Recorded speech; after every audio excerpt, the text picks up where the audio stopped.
जब तक भगवान से परिचित नहीं होता, ज्ञान से परिचित नहीं होता, तो सातवें आसमान पर उसकी बुद्धि रहती है। उसमें सौ विकार, अभिमान, जाति का, धन का, शक्ति का, अपनी ताकत का, पता नहीं कितने गोबर भरे रखे है। और जब ज्ञान हो जाता है, जब वो जीव का जीव होता है, उसको पता है तू जीव है, तेरी कोई औकात नहीं है। मर्द गर्द में मिल गए वो रावण से रणधीर, कंस के सी चाणोर से वो हिरणाकुश बलबीर। तेरी क्या बुनियाद है तू जीव जन्म धर लेत, गरीबदासरी नाम बिना तेरा खाली रह जा खेत। इसे अंडी पाकनी ब्रान माटी हुई, रावण जैसे, कंस जैसे, चाणोर जैसे। तो फिर वो दास बन गया। परमेश्वर ने उनको अपनी शक्ति से सतलोक दिखाया। उस चौधरी साहब को अपना गवाह बनाना था इस बिचली पीढ़ी के लिए, कि आने वाले समय में मेरे गवाह बने और मेरी प्यारी आत्मा मुझे पहचान सके, मैं पूर्ण परमात्मा हूँ। कबीर जी ऐसे ही 3 दिन तक अचेत पड़े रहे मुलुक राम जी, मुलुकदास जी। और जब वापस आत्मा को छोड़ा, ओहो, फिर उसके बाद कलम तोड़ महिमा गाई अपने कबीर भगवान की। क्या कहते हैं? जय पोरे मने साहेब नाम कबीर, जय पोरे मने परमेश्वर नाम कबीर। एक समय गुरु बंसी बजाई कालंदरी के तीर, एक समय गुरु बंसी बजाई कालंदरी के तीर। सुर नर मुनि जन थकत बहे वो रुक गया दरिया नीर, जपोरे मन साहेब नाम कबीर, जपोरे मन परमेश्वर नाम कबीर। काशी तज गुरु मगहर आए दोनों दीन के पीर, काशी तज गुरु मगहर आए दोनों दीन के पीर। कोई गाड्डे कोई अग्न जलावे, ढूंढा ना पाया शरीर, जपोरे मन साहेब नाम कबीर, जपोरे मन परमेश्वर नाम कबीर। भाई 4 दाग से सतगुरु न्यारे, अजरो अमर शरीर। 4 दाग से सतगुरु न्यारे, अजरो अमर शरीर। दास मलूक सलूक कहते हैं, खोजो खसम कबीर, जपोरे मन साहेब नाम कबीर, जपोरे मन परमेश्वर नाम कबीर। 4 दाग से सतगुरु न्यारे, अजरो अमर शरीर। 4 दाग से सतगुरु न्यारे, अजरो अमर शरीर। दास मलूक सलूक कहते हैं, खोजो खसम कबीर, जपोरे मन परमेश्वर नाम कबीर, जपोरे मन साहेब नाम कबीर। अब क्या कहते हैं मुलुकदास जी कि ए मन सभी को सुना सुना कर कह रहे हैं कि उस कबीर परमात्मा की भक्ति कर रहे। वो कितना समर्थ है, क्योंकि पहले मुलुक राम जी श्री कृष्ण जी के पुजारी थे हिंदू धर्म में जन्म होने के कारण, और महिमा सुना करते थे कि श्री कृष्ण जी जब बंसरी बजाते थे पशु पक्षी आ जाते थे उनके पास, गायें भी बैठ जाती थी। तब मुलुकदास जी ने 1-2 प्रश्न किया था प्रभु जी से कि ऐसे ऐसे सुना है जी, कृष्ण भगवान जब बंसरी बजाते थे वहाँ गौएं आ जाती थी, बैठ जाती थी, उनकी प्यार से सुनते थे। क्योंकि हम बहुत दिनों तक उस पुराने रंग में रंगे रह जाते हैं, थोड़ी बहुत श्रद्धा उनमें रह जाती है हमारी। उसको समाप्त करने के लिए प्रभु अपनी प्यारी आत्मा को अपने शरण में लेने के लिए क्या क्या लीला करता है। तो एक दिन परमात्मा ने कहा चल भाई मुलुकदास, आज हम भी एक बंसुरी बजा के दिखावांगे तेरे उस जमुना के किनारे पे। परमात्मा ने ऐसे हाथ किया, हाथ में बंसुरी आ गई। वो कद्दे ना बजाया करते, वो तो मालिक थे। बंसुरी आ गई और फिर परमात्मा ने वह बंसुरी बजानी शुरू की उस कालंदरी यानी यमुना के तीर पे, किनारे पे। कहते हैं ऊपर से आसमान में देवता लोग भी नीचे को आगे अपने वाहन लेकर के आसपास छा गए और मुलुकदास चारों तरफ देख रहा है। पशु पक्षी भी आसपास आकर के बड़ी शांतपूर्वक बैठ गए और दरिया का जल भी कति स्टेबल हो गया, डट गया, रुक गया जब परमात्मा ने वह बंसुरी बजाई। उसके विषय में कह रहे हैं, एक समय गुरु बंसी बजाई कालंदरी के तीर, एक समय गुरु बंसी बजाई कालंदरी के तीर, सुर नर मुनि जन सब थक बहे वो रुक गया दरिया नीर, जपरे मन परमेश्वर नाम कबीर। अब तुलनात्मक बताते हैं, तुम श्री कृष्ण जी की महिमा गाते हो, अब कबीर जी की सुन लो। उन्होंने भी ये लीला करके दिखाई, उसमें ऐसा कमाल कर दिया। जैसे दादू साहब जी कहते, और संत सब कूप हैं कहते जरीता नीर, और दादू अगम अपार है यो दरिया सत कबीर। तो वो समर्थता मुलुकदास जी भी कह रहे हैं कि कृष्ण जी ने भी बजाई थी, होगी बंसुरी बजाई थी, ये 100-200 गायें भी इकट्ठी हो जाया करती है। और एक दिन परमात्मा सतगुरु जी ने, कबीर जी ने बजाई थी, राय गुरु जी ने। दरिया का पानी भी रुक गया, ये जल भी वहीं रुक गया, नो का नो खड़ा हो गया। और देवता सारे आगे तेरे कृष्ण ते भी ऊपर देख रहे थे। उस बंसुरी की इतनी प्यारी आवाज थी। काशी तज गुरु मगहर आए दोनों दीन के पीर, काशी तज गुरु मगहर आए दोनों दीन के पीर, कोई गड्ढे कोई अगन जरावे ढूंढा ना पाया शरीर, जपोरे मने परमेश्वर नाम कबीर। जैसे सुबह भी आपको बताया था कि बनारस में इन हिंदुओं के नकली गुरु ब्राह्मणों ने, ब्राह्मण 2 प्रकार के होते हैं प्यारी आत्माओं, एक तो परंपरागत केवल नाम का ब्राह्मण होता है और एक कर्म का ब्राह्मण होता है।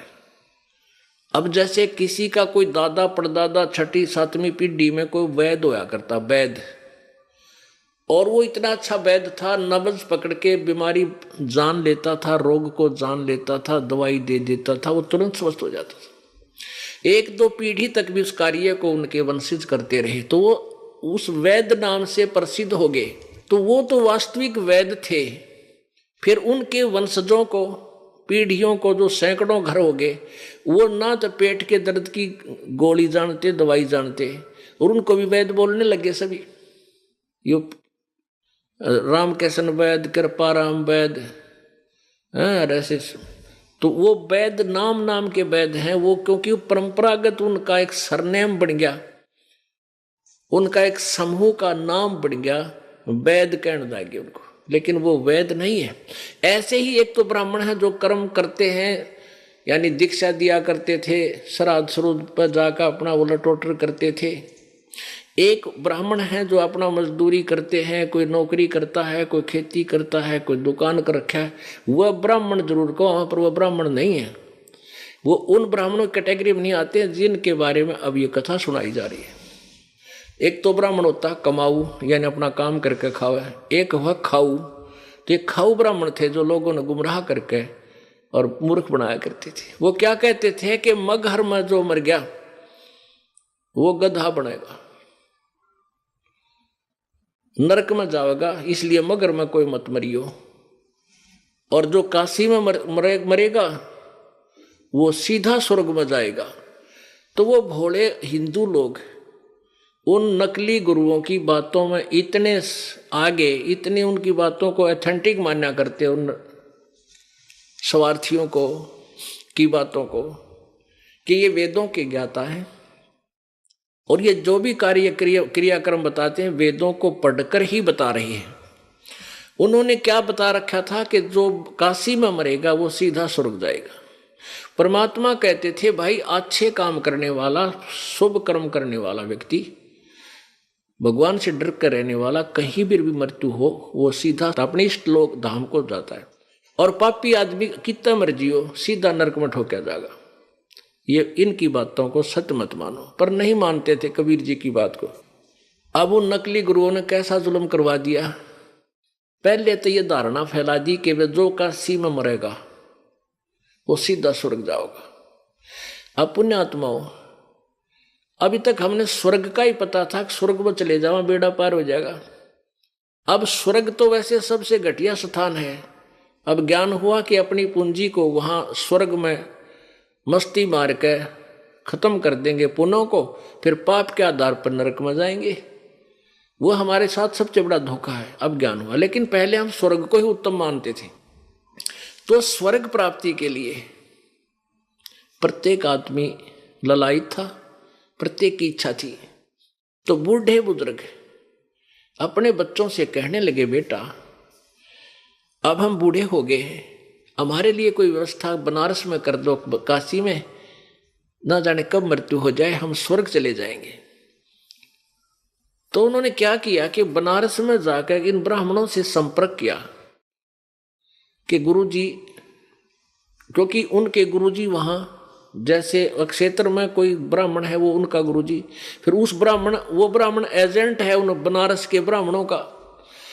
उसने अपने गुरुजी से कहा कि हमारे पिताजी कह रहे हैं कि हमें, माताजी कह रहे हैं, माता पिता, कि हमें बनारस में छोड़ दो कुछ दिन, हमारी मृत्यु वहीं हो जाए तो हम पार स्वर्ग चले जाएंगे। तो वो जो उनका गुरुजी था वो पहुंचा वहां बनारस में कि ऐसे ऐसे हमारे यजमान हैं, वो यहाँ कुछ दिन रहना चाहते हैं, और क्योंकि वो यहाँ मरेंगे तो स्वर्ग चले जाएंगे। तो उन नकली गुरुओं ने कहा कि हम उनको यहाँ रख लेंगे, वो पैसे हमें दे देंगे, यहाँ जो किराए के पे मकान लेंगे उनका खाने खर्चे का हमें दे देंगे, तो और बढ़िया हो गया।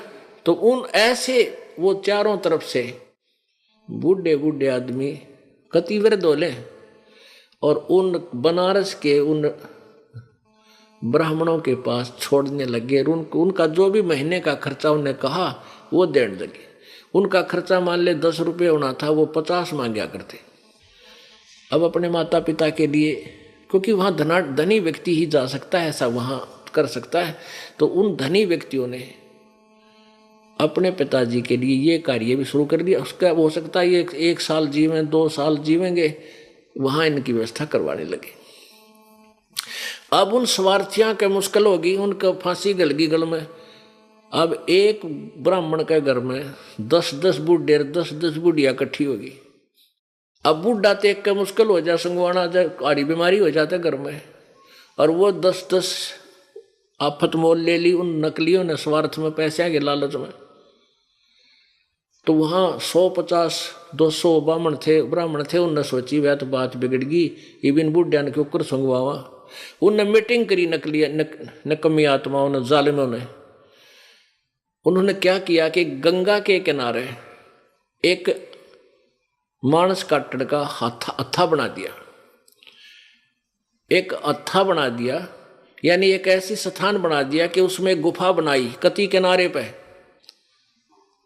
और उस गुफा को एक ईंटों के आरस बना दी ऐसे, और उसके अंदर एक आरा फिट कर दिया लकड़ी काटने का, आरी, जैसे आरे से करौंत बोलते हैं उसको, करौंत, और उसकी हैंडलिंग, उसको कंट्रोल कर दिया थोड़ी दूरी पे।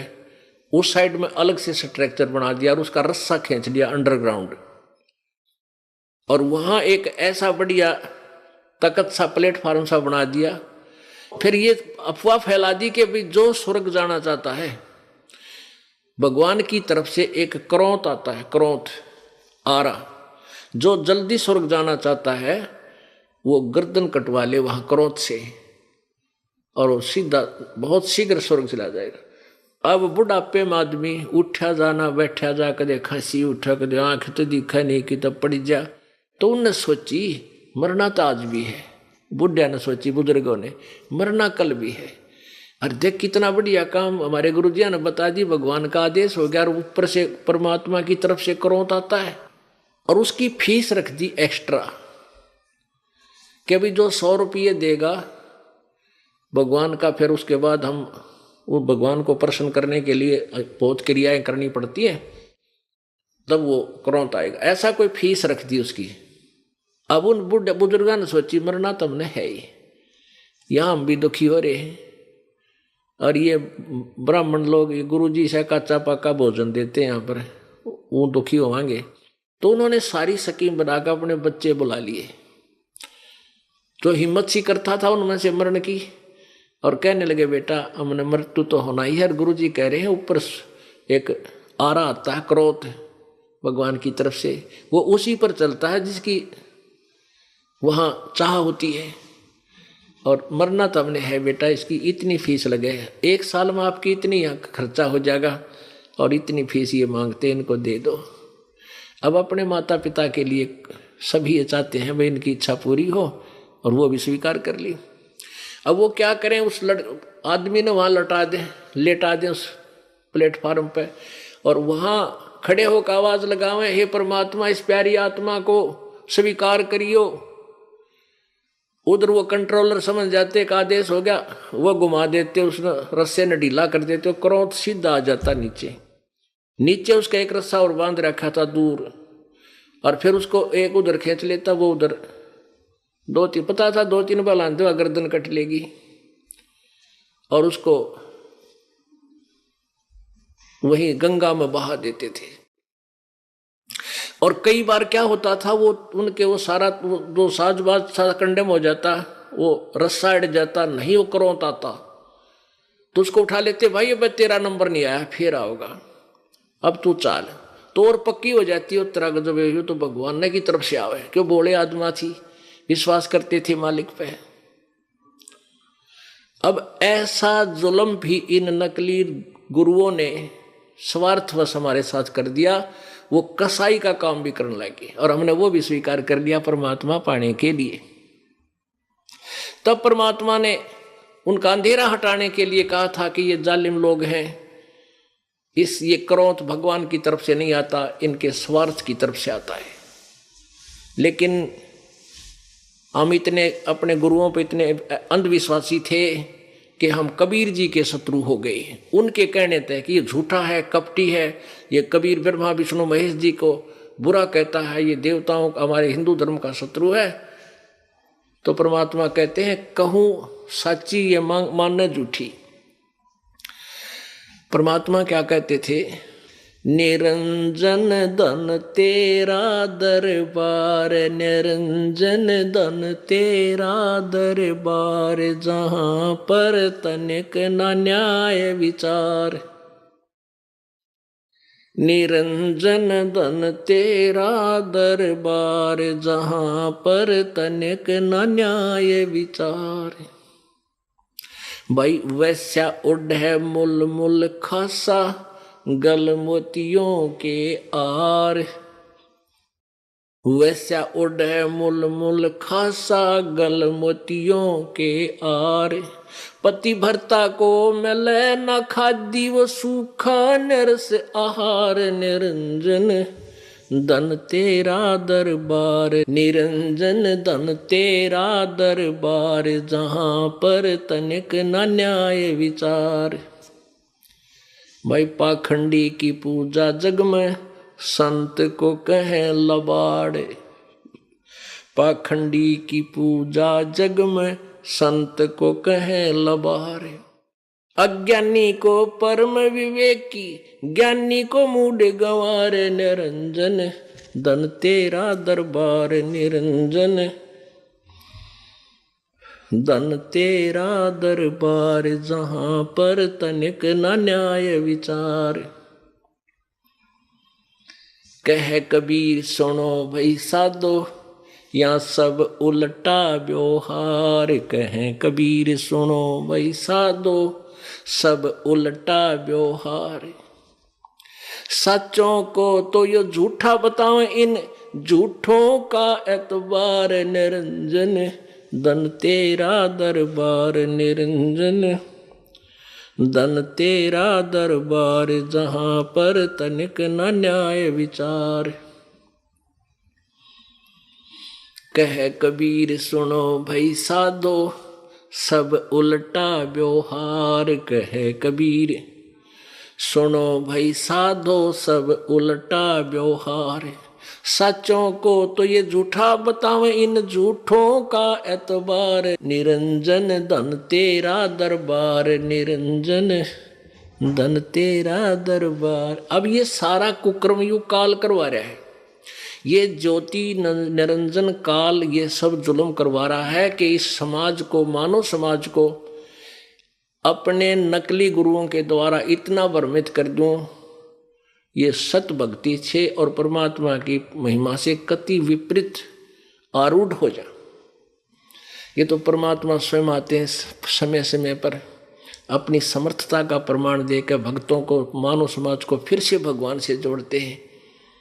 इस पिछली पीढ़ी के लिए ये चाहते हैं कि पिछली पीढ़ी तक मनुष्य में परमात्मा की आस्था बनी रहे। नहीं तो ये काल चाहता है ये नास्तिक हो जाएं, ऐसी साधना करवा दें इनसे नकली लोग संत कि इनसे कोई भगवान से कोई लाभ ना हो, और ये सब कहने लग जाएं कि परमात्मा कहीं नहीं है, झूठ बोलते हैं। जैसे पूरा चीन नास्तिक हो गया, रूस नास्तिक हो गया। क्यों हो गया? क्योंकि उन्होंने महात्मा बुद्ध की शरण दी। महात्मा बुद्ध के पास भक्ति नहीं थी, केवल पूर्व जन्म की कमाई थी, जिसके कारण कुछ एक चमत्कार हुए, जिससे उनके वचन में शक्ति थी, काल का भेजा हुआ था। और आज वो नास्तिक हो गए क्योंकि उसके द्वारा बताई गई साधना से ईश्वरीय लाभ ना मिला किसी को। और काल यही चाहता है कि लोग नास्तिक हो जाएं, मांस खाने लग जाएं, शराब पीने लग जाएं और भगवान से दूर हो जाएं, पापी हो जाएं। अब देखो मुसलमान समाज में मांस ने किस तरह खाए हैं। ईसाई समाज में देख लो, मांस की आंट नहीं, शराब की आंट नहीं, तो सिगरेट की कोई उनके लिए मर्यादा नहीं। ऐसे ही सिख समाज में मांस और शराब तो ऐसी होगी जैसे दूध और दही पिया करे। ऐसे हिंदू समाज में आग लगी। तो काल ये चाहता है कि नहीं इतना गिरा दूं कि जो भक्ति युग आवे तब तक ये कति नास्तिक हो जा और कति दुष्ट हो जा। लेकिन परमात्मा कहता है मेरी आत्मा, मेरी प्यारी आत्माओं को मैं आप सुधार लूँगा। मेरे पास वो शक्ति है, मेरे पास वो ज्ञान है, वो भक्ति है। न मांझ धोकर फिर साफ कर लूँगा अपना ने और भक्ति योग बना लूँगा। इतनी समर्थता है मालिक के ज्ञान में। और ज्ञान सब ज्ञानड़ी, ये कबीर ज्ञान सो ज्ञान। जैसे गोला तोब का अब करता चले मैदान। अब परमात्मा का ज्ञान इतना जबरदस्त है, ऐसा अटैक करेगा अज्ञान के ऊपर, ऐसा आक्रमण करेगा जैसे तोब का गोला सब किले और मकान ढा के कति मैदान बना देता है। तो पुण्यात्माओं, परमात्मा ने कहा भी मैं मगर में शरीर छोड़ूंगा और तुम देख लियो मैं कहाँ जाऊंगा। तो परमात्मा ने वहाँ मगर में जाकर, जहाँ मरने से ये ब्राह्मण लोग कहते थे वहाँ गधा बनता है, नरक में जाता है, तो परमात्मा ने कहा भी मैं सच्ची भक्ति करता हूँ, पूर्ण परमात्मा की करता हूँ और तुम्हारे इन भगवानों की नहीं करता हूँ। और आप देखना मैं मगर मरूंगा और वहाँ देखना कहाँ जाता हूँ।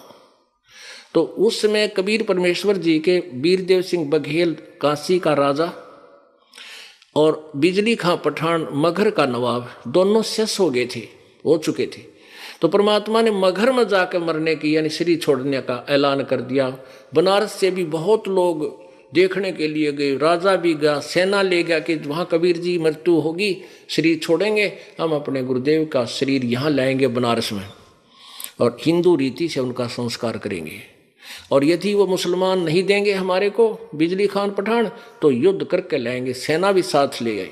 ऐसे ही बिजली खां पठान और वहाँ के मुसलमानों ने ठान ली कि जब गुरुदेव शरीर छोड़ेंगे तो हम हिंदुओं को इनका शरीर नहीं देंगे, हम अपने मुसलमान रीति से इनका अंतिम संस्कार करेंगे। इस कारण से दोनों सेना आमने सामने खड़ी होगी। परमात्मा ने पूछा भी ये क्यों सेना किस लिए लाए हो? तब कुछ मुसलमान और कुछ हिंदू आगे आए, कहने लगे गुरुदेव आपके शरीर को हम मुसलमान रीति से अंतिम संस्कार करेंगे। हिंदू कहने लगे नहीं, हम हिंदू रीति से करेंगे, मुसलमानों को हाथ नहीं लगने देंगे। परमात्मा बोले रहने कम्यों 120 साल 115 साल मैंने ज्ञान दिया, आज तक तुम अब भी मुसलमान हो और हिंदू को दो समझते हो। ऐ बुद्धि भ्रष्टो, तुमने कहाँ ज्ञान ग्रहण किया मेरा। हिंदू और मुसलमान दो नहीं भाई, तुम तो नालायक आदमी हो। खबरदार, जो आपस में झगड़ा किया मेरे शरीर के कारण, क्यों मेरे को दोष मत लगाना आपस में कत्लेआम करके, खबरदार ऐसा गलती की तूने।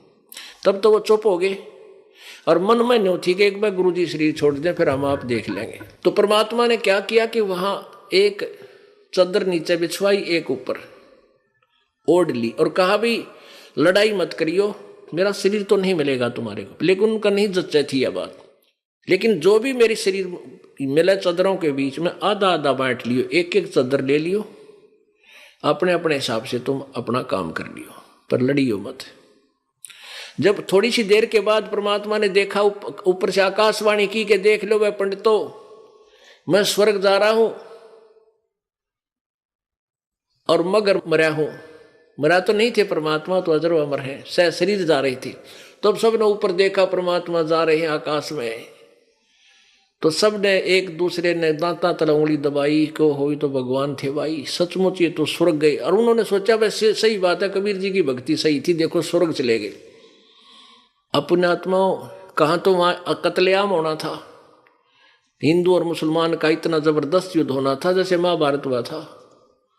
लेकिन परमात्मा ने अपनी शक्ति से उसको टाल दिया। उस समय वो दोनों हिंदू और मुसलमान एक दूसरे से सीने से लग कर रो रहे हैं और अपने अपने दुर्बुद्धि को कोस रहे हैं कि हम दुष्ट थे, हमने भगवान को पहचाना नहीं, हमने उनकी अंतिम समय में भी आत्मा दुखा दी, हम लड़ने को तैयार हो गए, हम पापी थे।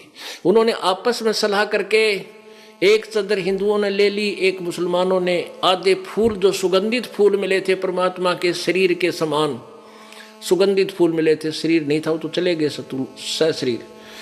आधे फूल हिंदुओं ने ले लिए, आधे मुसलमानों ने। वहीं साथ साथ दोनों ने, उन्होंने हिंदू रीति से संस्कार कर दिया, वहां एक कब्र बना रखी है मुसलमानों ने, और हिंदुओं ने वहां एक नीचे ऐसे यादगार बना दी है, नीचे गड्ढा खोद कर वहां दाब रखे हैं फूल।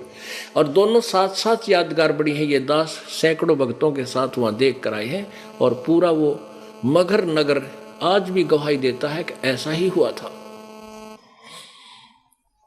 तो इसके बारे में मुल्कदास जी कहते हैं, काशी तज गुरु मगहर आए दोनों दीन के पीरी, जयपोरे बने परमेश्वर नाम कबीर।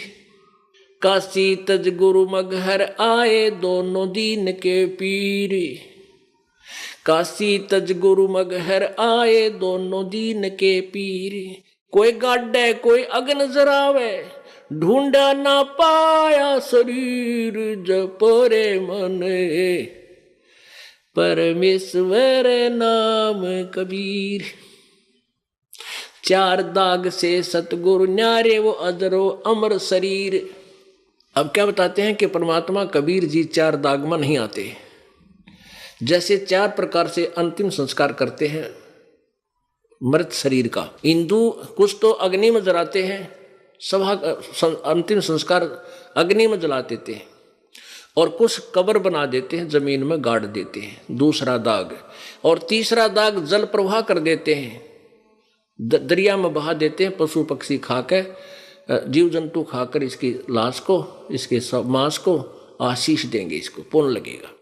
और कुछ एक ऐसे हैं कि कबीले ऐसे हैं जो ऊपर एक बड़ा सा मचान बना देते हैं, वो ऊपर ऊंचा काफी, उसके ऊपर डाल देते हैं ऐसे खुला, उससे पशु पक्षी आकर के उसको खा जाते हैं या जंगल में फेंक देते हैं। ये चार प्रकार से अंतिम संस्कार यानी दाग देते हैं। चार दाग से सतगुरु न्यारा वो अजरो अमर शरीर। परमात्मा कबीर जी का शरीर कोई से दाग में भी नहीं आया, अजर अमर थे मालिक का शरीर। दास मलूक सलूक कहते हैं, खोजो खसम कबीर, जपोरे मन परमेश्वर नाम कबीर। अब कहते हैं खोजो उस खसम कबीर। खसम कबीर को खामिद मालिक, वो सबका मालिक, सबका स्वामी, उस खसम को, उस सब के स्वामी को उस अपने निज मालिक को, उस कबीर को ढूंढो, उस परमात्मा की भक्ति करो। बोलो सतगुरुदेव।